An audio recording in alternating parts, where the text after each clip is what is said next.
اور اس تاریخ کو جب میچ کرتے ہیں 571 سن عیسوی میں اپریل کے مہینے میں 20 تاریخ کو کون سا دن تھا، تو ٹیلی کرنے کے بعد جو چیز ملتی ہے وہ پیر کا دن تو آتا ہے۔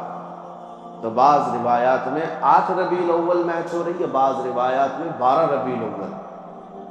تو بہرحال جو بھی ہو، لیکن ربیع الاول شریف کا مہینہ اس بات کا سب کا اتفاق ہے کہ ربیع الاول شریف کا مہینہ حضور پاک صلی اللہ علیہ وسلم کی ولادت کا مہینہ ہے۔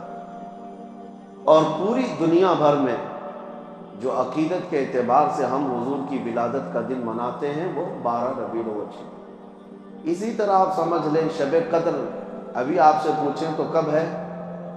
سارے مسلمان ساری مسجدوں میں شب قدر کب مناتے ہیں؟ 27 رمضان۔ لیکن کیا یہ ایگزیکٹ ہے؟ حضور پاک صلی اللہ علیہ وسلم نے فرمایا آخری عشرے کی طاق راتوں میں کوئی ایک رات ہوگی، 21، 23، 25، 27، 29، لیکن ہم نے 27 کو مضبوطی سے پکڑ رکھا ہے۔ کیوں؟ جمہور علماء نے کئی دلائل سے ثابت یہ کیا ہے کہ 27 ہی کو شب قدر ہو سکتی ہے، لیلۃ القدر کی، ان کا غالب گمان ہے، اور اکثر علماء کا اس بات پر اتفاق ہے۔ اور رب ذوالجلال کی سنت ہے کہ مومنین جس بات کو اچھا سمجھتے ہیں وہ اللہ کے نزدیک بھی اچھا ہوتا ہے۔ کثرت سے ایمان والے جس بات کو اچھا سمجھتے ہیں وہ اللہ کے نزدیک بھی اچھا ہوتا ہے۔ اب 12 ربیع الاول شریف کا معاملہ یہی ہے، بعض لوگ جیسے ہی میلاد کا مہینہ آئے گا ربیع الاول کا، بہت سارے لوگ دلائل پوچھتے رہتے ہیں، میاں تاریخ تو 8 کی ہے، آپ 12 کو کر رہے ہیں، حضور کی ولادت ہی کرنا ہے تو پھر 8 کا ہے، 12 کا اختلافات ہے، لہٰذا تم کیوں کر رہے ہو اس طرح؟ ان کا مسئلہ 8 اور ربیع الاول کا نہیں ہے، ان کا مسئلہ صرف یہی ہے، سوائے ابلیس کے جہاں میں سبھی تو خوشیاں منائے، ان کا مسئلہ صرف یہ ہے کہ منانا ہی نہیں ہے۔ آپ ان دلیل پوچھنے والوں سے صرف اتنا کہیں کہ ٹھیک ہے میاں ہم 12 کو کر رہے ہیں، آپ 8 کو کر لیں، دونوں قول پر جمع ہو جائے۔ نہیں، انہیں نہ 8 پہ کرنا ہے نہ 12 پہ کرنا ہے، محض اختلاف اور انتشار لوگوں کے ذہن میں سپریڈ کرنا ہے۔ بہرحال آپ کو ایک تاریخی روایت میں نے آپ سامنے رکھی، نبی پاک صلی اللہ علیہ وسلم کی ولادت پاک ربیع الاول شریف کے مہینے میں ہوئی، اور جمہور علماء یعنی اکثر امت کا اس بات پر اتفاق ہے کہ وہ 12 ربیع الاول شریف اور پیر کا دن تھا۔ اب آگے آئیں ولادت کے مختصر حالات۔ حضور پاک صلی اللہ تعالیٰ علیہ وسلم کی والدہ ماجدہ سیدہ بی بی آمنہ رضی اللہ تعالیٰ عنہ نے خود جو روایتیں بیان کی، ظاہر سی بات ہے ماں نے جو کہا ہو اپنے بچے کی ولادت کے لیے وہ سب سے معتبر قول ہے، سب سے مستند قول ہے۔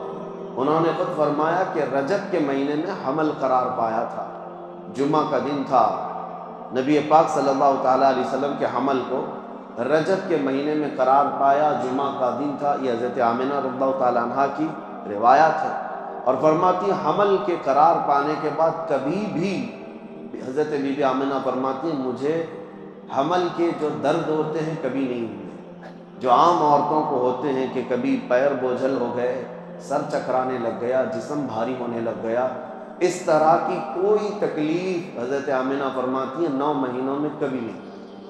اور پلس اس پر مزید یہ کہ ہر مہینے حضرت بی بی آمنہ کہتی ہیں خواب میں کوئی نہ کوئی نبی آتے اور مجھے بشارت دیتا تھا۔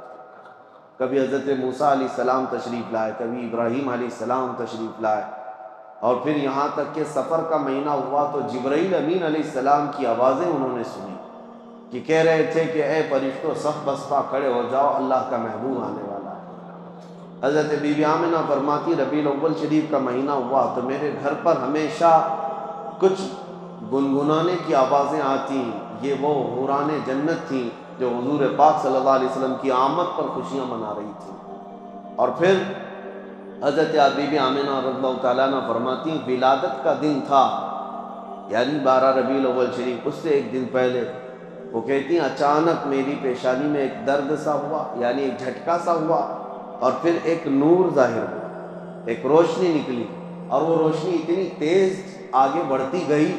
حضرت آمنہ فرماتی میں مکہ میں بیٹھ کر کے ملک شام کے محلات دیکھ رہی تھی، عراق میں شہر بصرہ کو میں دیکھ رہی تھی، مکہ سے ملک شام اور بصرہ کوئی 100-200 کلومیٹر بھی نہیں، ہزاروں کلومیٹر دور ہے۔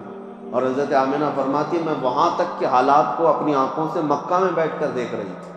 تو حضور پاک صلی اللہ علیہ وسلم کی ولادت یہ عام ولادت نہیں تھی۔ اور پھر فرماتی ہے کہ جب رات کا وقت گزرا اور صبح صادق سے پہلے میرے گھر میں 3 عورتیں آئیں اچانک۔ میں گھبرائی کہ مکہ کا محلہ اس وقت سنسان تھا، میرے گھر میں 3 عورتیں آئیں۔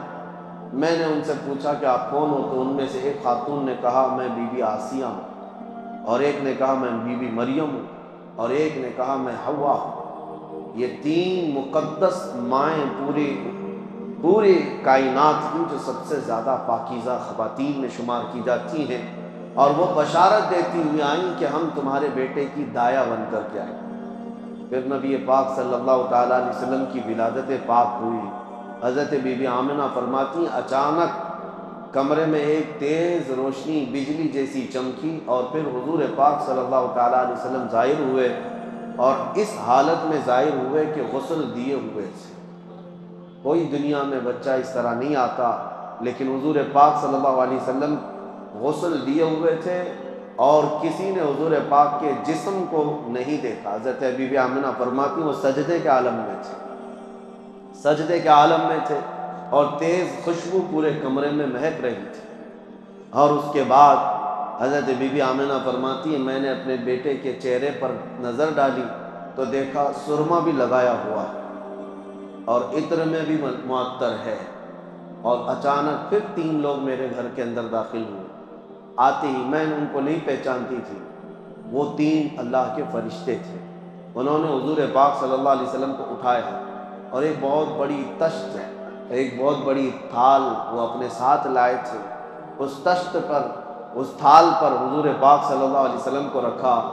ریشم کے کپڑے سے حضور پاک صلی اللہ تعالیٰ علیہ وسلم کو ملبوس کی، یعنی ایک نرم ملائم کپڑے سے حضور پاک صلی اللہ تعالیٰ علیہ وسلم کو ملبوس کیا، اور پھر جو ان کے ہاتھ میں تشت تھا اس سے نبی پاک صلی اللہ تعالیٰ علیہ وسلم پر انہوں نے پانی بہایا۔ پھر اچانک وہ غائب ہو گئے کمرے کے اندر۔ نہ حضرت بی بی آمنہ کہتی نہ میرا بیٹا ہے نہ وہ 3 لوگ ہیں۔ میں گھبرا گئی کہ اچانک یہ کیا ہو رہا ہے، اور یہ کون لوگ ہیں جو میرے بیٹے کو، میرے لال کو لے کر چلے گئے۔ تھوڑی دیر کے بعد پھر سے وہ ظاہر ہوئے، اور انہوں نے کہا مبارک ہو سیدہ آمنہ، تمہاری گود میں اللہ کا محبوب آرام کر رہا ہے، اللہ کا محبوب تمہیں دیا گیا ہے۔ اور ہم اس محبوب رب کائنات کو لے کر کہاں گئے تھے؟ فرماتے اللہ کا حکم تھا کہ سارے عالموں کو حضور پاک صلی اللہ تعالیٰ علیہ وسلم کو لے جا کر دکھا دیا جائے، اور سب جگہ اعلان کر دیا جائے کہ اب رب کا محبوب آیا ہے، جہاں جہاں رب کی خدائی ہوگی وہاں میرے محمد کی مصطفائی اعلان کرایا گیا، اور ملائے اعلیٰ میں لے جایا گیا۔ جتنی کائنات کے حصے تھے نبی پاک صلی اللہ علیہ وسلم کو آنے واحد میں ملائکہ نے سیر کرائی، اور واپس لا کر حضرت بی بی آمنہ کی گود میں رکھ دیا۔ یہ تھے ولادت کے معاملات۔ ولادت عام طریقے سے نہیں ہوئی۔ میرے عزیزو، ہمارے اور تمہارے گھروں میں پیدا ہونے والے بچوں کے ہر سال ہم جنم دن منا لیتے ہیں، جبکہ ان کا کوئی بھروسہ نہیں کس طرح پیدا ہوئے اور کیا بننے والے ہیں۔ لیکن اس کائنات کے عظیم آقا محمد رسول اللہ صلی اللہ علیہ وسلم، جن کا دنیا میں آنا بھی سب سے نرالا اور جن کا پیدا ہونا بھی سب سے پاکیزہ، ان کی حیات اعلیٰ، ان کی ممات اعلیٰ، ان کی زندگی اعلیٰ، ان کی وفات بھی اعلیٰ، نبی پاک صلی اللہ تعالیٰ علیہ وسلم کا آنا سب سے انوکھا اور سب سے نرالا تھا۔ اس لیے پوری کائنات کو چاہیے کہ وہ یادیں ہمیشہ قائم